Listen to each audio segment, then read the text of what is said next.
When you start to realize that reality is infinite imagination, your psyche plays a lot of dangerous tricks on you, where you can lose contact with reality. You can lose complete ground with what is yourself, your family members, your friends, and the entire universe. And you can feel like everything is getting recontextualized as part of your own mind. And when you feel the sense that everything is only existing in your mind, it feels like reality is becoming fake. There's a sense of solipsism that can emerge here, where it is almost as if there's a sort of infinite wall in your awareness, and it is impossible to breach to the other side of that wall because you've convinced yourself that the wall of your awareness or the sphere of your awareness is literally all that exists. And from there, you can have different levels of delusion where you believe that physical reality literally does not exist. I've talked to people that in the worst case scenario believe that God has put them into existence just so to torture them and show them how evil they've been in all of these different facets of reality, and therefore now they are supposed to witness all that they have done to existence, and now they're supposed to suffer this endless illusion. In other cases, there is this feeling that you can never talk to other people because other people are fake fragments of your own mind. I know that when I had a sort of breach in my own sense of awareness, the feeling that I had is that I couldn't distinguish my own body from other bodies anymore. And I remember looking into my father's eyes and not knowing where I begin and he ends. There are states where the sense of solipsism becomes all encompassing, and this realization does not feel like you are becoming delusional or becoming psychotic. The sensation is like waking up to something you should never have seen. There comes the sense of incredible doom, where you suddenly see something that you know has no way out, and it feels like you are doomed from the universe to just experience this sense of aloneness for all eternity. The sense of aloneness is crucial in this because the sense of reality is an illusion becomes there is no way anybody will ever be able to help me because everything is empty for all eternity. All is just endless nothingness, and I'm this floating ball of nothingness trapped in my own body. There's an immense amount of fear. There's also some sort of shame because you immediately notice when you recognize that reality might be an illusion, that you're losing complete contact to ordinary social reality. And that in this realization, you kind of cut the tether linking you to normal society. Because now it is impossible for you to relate to another human in the way you would relate to another person in ordinary reality. But now you feel like you cannot relate to anybody anymore because they're just a projection of your own mind. There's a grounding solution to this sense of aloneness and the sense of imagination.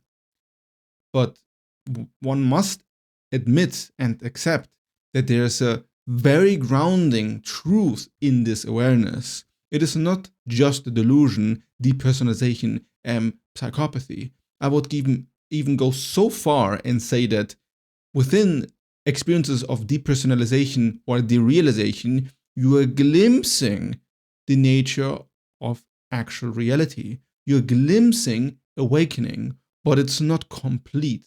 And you can know that it's not complete if you experience discomfort, you experience fear, or you experience aloneness. Because once this process is complete, you won't experience any of this anymore. And after a while, you might go through a phase where everything feels quite empty. But even then, the sense of emptiness becomes a sort of identity where you're identified with that emptiness. And after a while, even this emptiness just becomes integrated and things start to feel quite normal again. The trap that people fall into, where the process doesn't dissolve naturally, is when people start to narrativize their sense of aloneness with some metaphysical narrative. The God example from what I said before is a prime example of how you can kind of trap yourself in this image. Whenever you start to confront the sense of reality is all imagination or everything is fake, you kind of reflexively, or most people that I've helped, reflexively try to create a narrative about it, either some religious narrative or a philosophical narrative, or they feel like they are chosen in some form, or they must save existence, or they must reveal the truth to other people, or they feel like they need to protect this truth and other people should never realize that this is the case. In this scenario, other people are not solipsistically fake, meaning that other people do still exist, but you notice you don't have real access to other people and everybody's just kind of in like their own bubble and you kind of want to protect them from their bubble. Then there are also the sensation that you are literally other people. So it's not just that reality is fake, but reality is all made up in your head. And this also means that you also are making up other people's lives and living through them. And in this way, you kind of feel like there's an eternal recursion going on where, you're just doomed to live all of existence for all of eternity, but it's just you alone and it's not really other people. The sense of fakeness, when you start to kind of lose contact with reality, the sense of fakeness is as if you are suddenly having like a transparent wall in front of you it's not visible, but now suddenly it's like you're distancing yourself from existence and you don't know what it is that is actually distancing itself from existence, but something is like distancing itself and you're not coming in contact anymore with what reality is, but at the same time all sensations become heightened. And actually, the qualia of all of your experience is becoming more alive instead of less alive. So there's this weird conundrum of noticing, wow, everything starts to feel fake, and at the same time, everything feels way realer than before. And it's impossible to explain this to somebody who has not experienced this. Because the awareness level and the consciousness level is increasing and the ego is dissolving, or maybe not dissolving, but creating some sort of distance from existence. But the ego is still there. So you see yourself as this ego becoming more distant from existence, while also reality, as a contrast, is increasing in awareness and increasing in its intensity in consciousness. This is why when you get into this psychotic state, you start to become so full of energy because you don't know where to move or where to go with all of this. And it's also difficult to find therapists that don't pathologize this, these sort of experiences. Because on one hand, you can clearly get medication and you can get treatment and you can get a diagnosis, which depending on where you're at, it can be extremely helpful. But it depends on where you're at in the world, if those treating you know what is happening. And I think very, very few really understand the real awakening component in this, because for most, the moment you talk about awakening or enlightenment, especially to a therapist, or depending which therapist again, but a lot will assume that you're just getting psychotic and there's no other side of this. And depending on who you are, again, I'm not a psychiatrist and I cannot tell what is the best thing to do for you. But a lot of times, medication is there to kind of block the process of dissolution because you cannot function. And if you can't function and you're actually a danger to yourself or to others, it makes sense to get medicated because, then you're kind of protecting yourself and other people. And this might be the right thing for you, depending on how, it works for you. I'm just pretty certain that if you get on antidepressants or you get, any other medication that is trying to like kind of dull you out or numb you out, in almost all instances, you're basically blocking the process of dissolution within your own consciousness. Now, I don't know how this is like if you have some sort of psychiatric disorder that is genetical. If it's genetical, then maybe medication is really the only answer, and it's just about finding the right medication that serves you, which again, this is way out of my league. But from what I've seen, the process that moves you from your state to awakening or complete dissolution with existence in a peaceful manner, where you completely have integrated all the crazy stuff that is happening in your unconsciousness and you don't feel like losing contact with reality anymore. This is usually a natural process that is pretty universal whenever you have an awakening experience. And as scary as it might feel in the moment, I wouldn't be that concerned. In my case, I had no idea what was happening to me. I had no reality model. I had no doctor. I even couldn't, I didn't know what to Google on the internet even. I was just completely lost and felt like, okay, I'm going insane, and I might actually go insane, and I might be a danger to everybody around me. Luckily, this was not the case. I was able to ground myself, and the entire mechanism of how to ground yourself is very individual, because it depends on what is going on in your awareness that is causing the dysfunction. But just knowing that you are not going to be in that state forever is very calming, because what you feel like in this experience is that for certain you're going to be in that state forever, which is not the case. Although it very much convinces you that it is the case, because you feel like you're seeing something you can't unsee. But what you are not aware is how you end up at a place that feels more sane than when this entire process started. If you want to understand where you are in this process and what can be done for you to be more grounded in this dissolution process, then check out in my PDF. There I explain my ego architecture audit, where I can help you one-on-one. Now, is this actually true? Is reality really infinite imagination, or are we imagining that it is infinite imagination and getting delusional?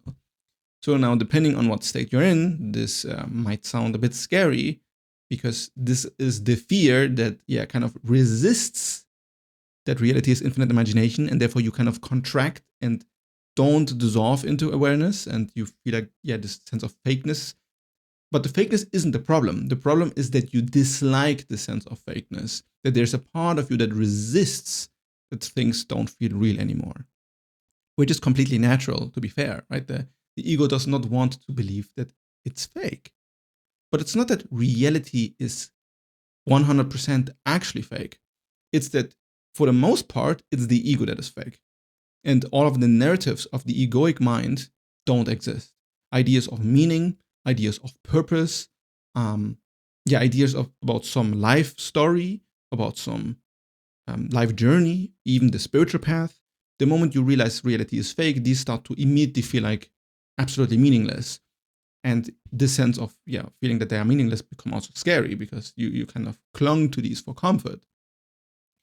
So there's this part that says, okay, all of my personal narratives don't actually matter how I thought they did.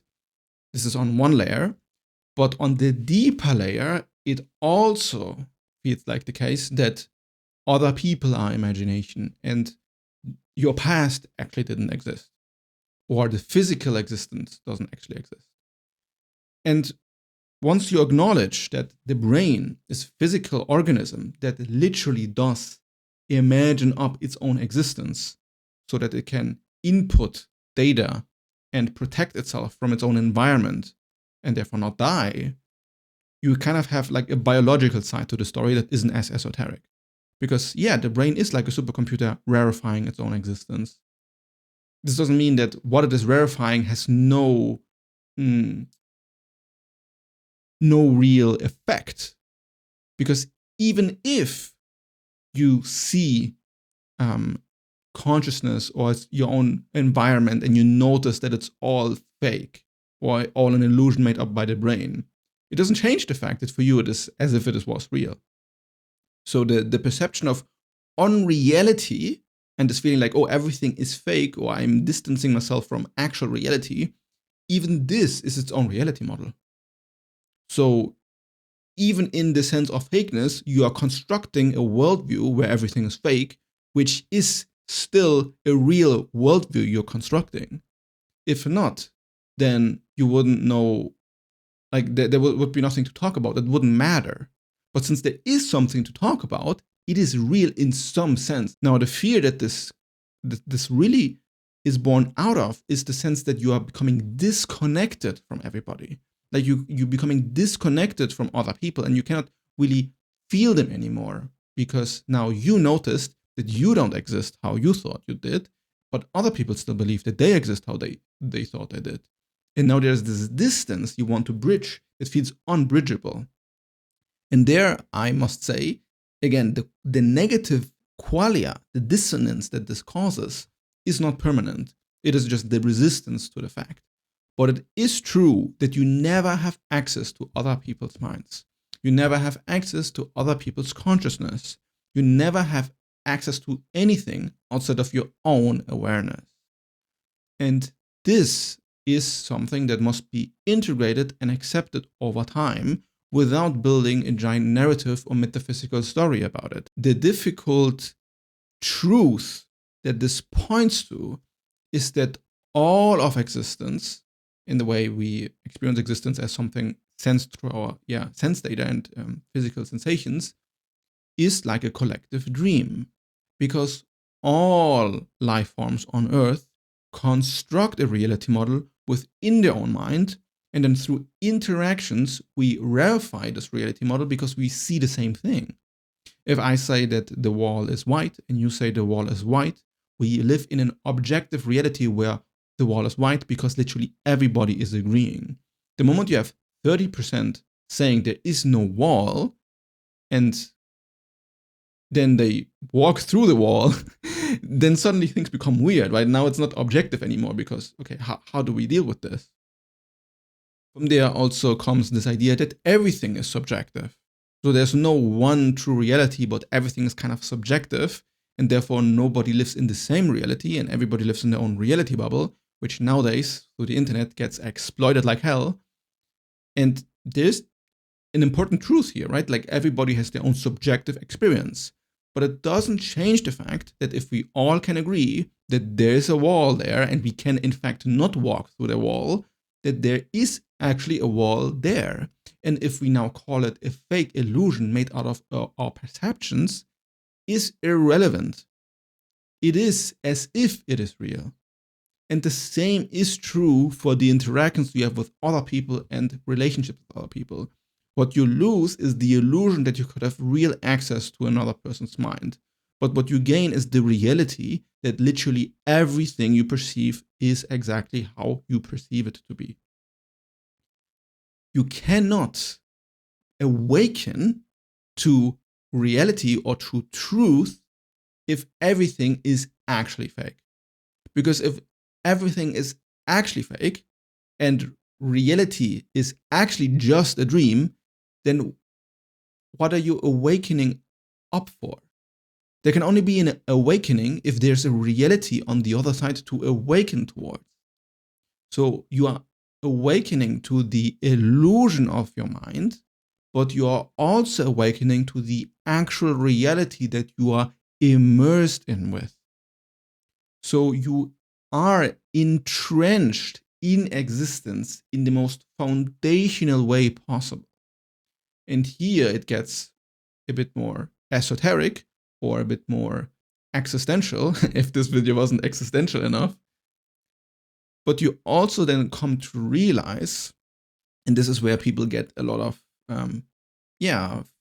panic or fear, but it is undeniably the case that although your physical body is mortal and you can cease to exist, the act of perception is not something that can disappear or die. It is not possible to imagine an existence or a reality where there's absolutely no existence or perception. And I don't mean this in like just some hypothetical philosophical scenario. It is direct contact with reality that makes it kind of obvious that death can't be a permanent thing. Now, I don't want to push like a certain metaphysical narrative or belief onto you if this is not how you experience existence like. It is not about me telling this to you and you just blindly believing me. But it is helpful to realize that what this implies is that your consciousness is always safe. Like your experience is always safe. This doesn't mean that your human experience will always be safe. Like we have clearly physical bodies we need to protect to stay alive. But the act of existence is independent of you. You don't need to exist personally for in order to existence to keep happening. This is why you are here in the first place. If existence was impossible after your death, then you wouldn't be here in the first place. This means that existence as like the thing that we are in is not something that ceases ever. And the sense of fakeness also relates to the fact that consciousness is actually eternal and connected forever to what you are foundationally. A lot of what the sense of fakeness is coming from is the ego realizing that awareness is immortal and then recoiling in fear from this realization. Because if awareness is in fact that what everything is made out of, and it is in that sense immortal, then the ego has no point to exist. And what does it do as a response? It tries to distance itself from reality, tries to be independent from it, and then says all of existence is fake and I'm the only real one. And since I'm the only real one and all of existence is fake, this means that I am like a solid entity. And from there, a lot of neurosis spawns. Because from there are a lot of other scary implications that then say, other people aren't real, I'm actually God, God put me here to torture me, God made me up, or I'm God and I made everything up. And then the delusion doesn't come from realizing the truth of awareness or consciousness as like an eternal, all-connecting, pervasive force, but it comes from the ego imagining itself to be separate from it or trying to own it as some personal thing, which can't be the case. The ego is what is the delusion, not consciousness, not awareness. Awareness is literally the reality that we are constantly inhabiting. And it's not possible to not be in reality.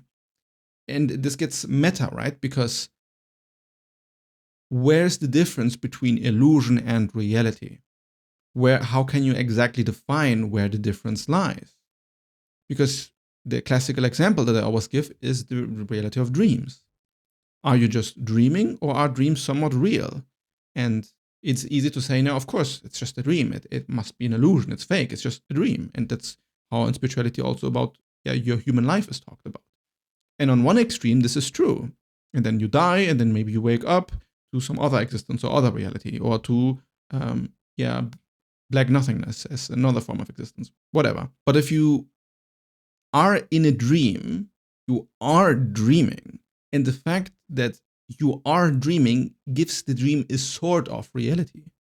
And the sort of reality is the fact that the dream is real. In the same way, your own human life is real.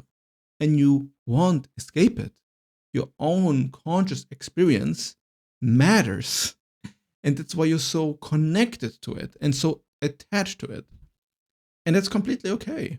In fact, it's amazing even. It's the fact that you exist that spawns the beauty of all forms of being. and sensations and qualia. And once you notice that you are basically one with it, and there's no way to actually be distant from consciousness or awareness, then it becomes much easier to let go.